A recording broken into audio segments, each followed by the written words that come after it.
ഞാനിപ്പോ മൂലപാടത്ത് നമ്മളെ ഇതിന്റെ ചോട്ടില്ല, എന്തോ ഒരു രസമല്ല സ്ഥലം.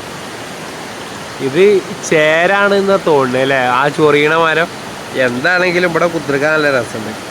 ഇപ്പൊ കഥ പറയാൻ പോകുന്നത് അവിടുത്തെ അല്ല, അതിന്റെ ആ തൊട്ടടുത്തുള്ള ഹോട്ടലത്തെ കഥയാണ് പറയാനുള്ളത്. ഈ ചായ കണ്ടില്ല നിങ്ങള്, ഒന്നൊന്നര ചായ. റബ്ബേ, കുടിച്ചാലും തീരാത്തൊരു ചായ.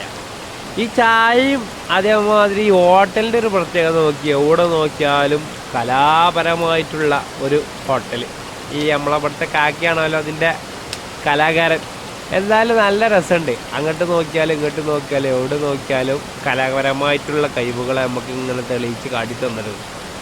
അപ്പോൾ ഈ ഫോട്ടോ കണ്ടില്ല നിങ്ങൾ, ഇതാണ് നമ്മളെ മൂലപാടത്തെ പഴയ പാലം. ആ തൂക്കുപാലമാണ് ഇവിടെ വരച്ച് വെച്ചിരിക്കുന്നത്. എന്തോ രസമല്ലേ, അടിപൊളി. അതേമാതിരി ഇത് ആഫ്രിക്കയിൽ നിന്ന് കൊണ്ടുവന്ന ചിരങ്ങാന്നാണ് പറഞ്ഞത്. താത്ത ഇപ്പം നമ്മളെ പറ്റിച്ചതാണെന്ന് അറിയില്ല. എന്താണെങ്കിലും ഇതും നല്ല രസമുണ്ട്. പിന്നെ ഞങ്ങൾ ഇതാ പോകാൻ നേരത്ത് നോക്കുമ്പോൾ തീപ്പെട്ടികൾക്ക് വരെ ബുർജ് ഖലീഫ ആക്കി വെച്ചേക്കണ്. എന്തോ രസം. അപ്പോൾ വീണ്ടും കാണാം. Signing off Suhail. ഞങ്ങളൊന്ന് കുളിക്കട്ടെ, തടുത്ത് കുളിക്കട്ടെ ഞങ്ങൾ. ഓക്കെ.